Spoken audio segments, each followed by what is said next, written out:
We are suffering from a knife crime epidemic. That's what the headlines tell us. But what do the statistics say? Offences involving a knife are at a record level in England and Wales, according to police crime data, with 40,000 recorded in the year to March 2018.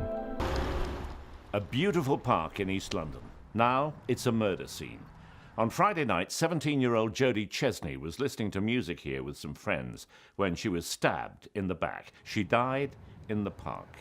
200 miles north and 24 hours later, in a quiet street in an affluent suburb of Manchester, another murder by stabbing. Yusuf Maki, also 17, wanted to be a doctor.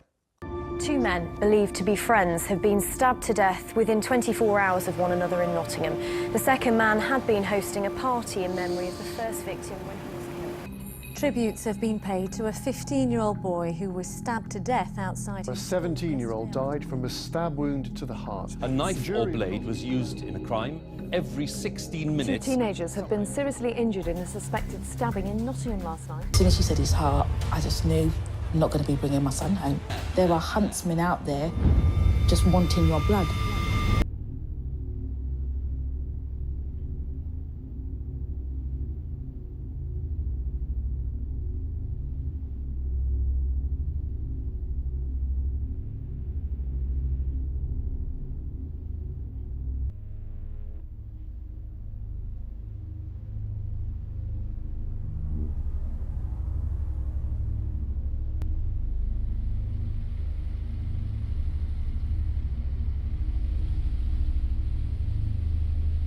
Last year, at one of the UK's busiest trauma centres, doctors resuscitated 28 children with serious knife wounds, 50% more than in the previous year. The last 12 months have been the busiest 12 months we've ever seen for violence leading to trauma and certainly for knife crime.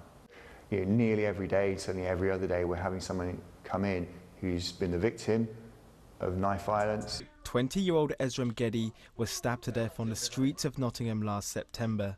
My son is my everything for me. I miss my son. I'm crying every day, 24/7, I'm crying. The best knife prevention technique is to run away as fast as you can. A fight breaking out and just try to peaceably break it up. You don't expect someone to pull out a knife when you're breaking up a fight, but that's what one of the children done and stabbed him in his heart. In 2006, former boxer Mark Prince lost his 15-year-old son Kyan in a knife attack. It finished me as a father, finished me. I was in hospital, rigged up with stuff. I used to pass out for no reason, no apparent reason. The wave of knife crime attacks across the UK has taken and destroyed lives. Last year, there were 285 knife crime-related deaths, the highest number in the last 70 years. A 15-year-old boy and a man have been taken to hospital with knife wounds after two separate stabbing incidents in Nottingham and Derbyshire. The attacks come at a time of rising knife crime in the East Midlands. Well, tonight, the Chief Constable of Nottinghamshire Police insisted his force is doing all it can to tackle the problem. Our correspondent Peter Behan reports.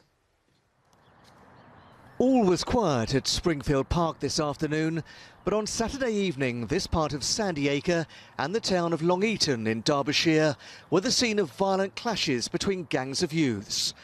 A 15-year-old boy suffered a stab wound and was taken to hospital. 24 hours later, a man suffered a stab wound after 3 vehicles were involved in a road accident in Bulwell in Nottingham. 2 people have been arrested in connection with the 2 incidents at the weekend, a 28-year-old man and a 17-year-old boy.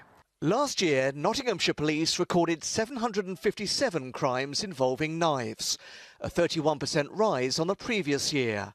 In Derbyshire, there were 400 offences, a rise of 14%.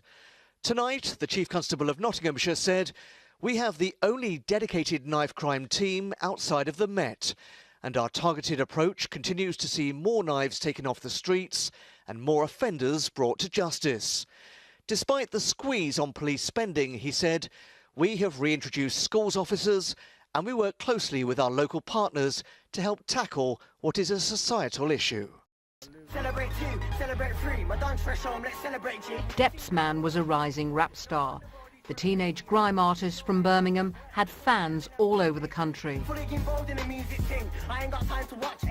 He was murdered weeks after his 18th birthday. A row over a girl spiralled into a fight, and then his rival pulled a knife and plunged it into his heart. Even the smallest knife wounds can change your life. Damaging the pudendal nerve can cause impotence. That's no more sex ever.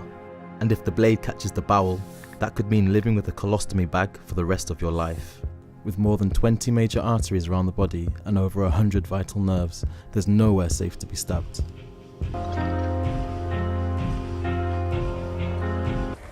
Paul knows the places where knives are hidden.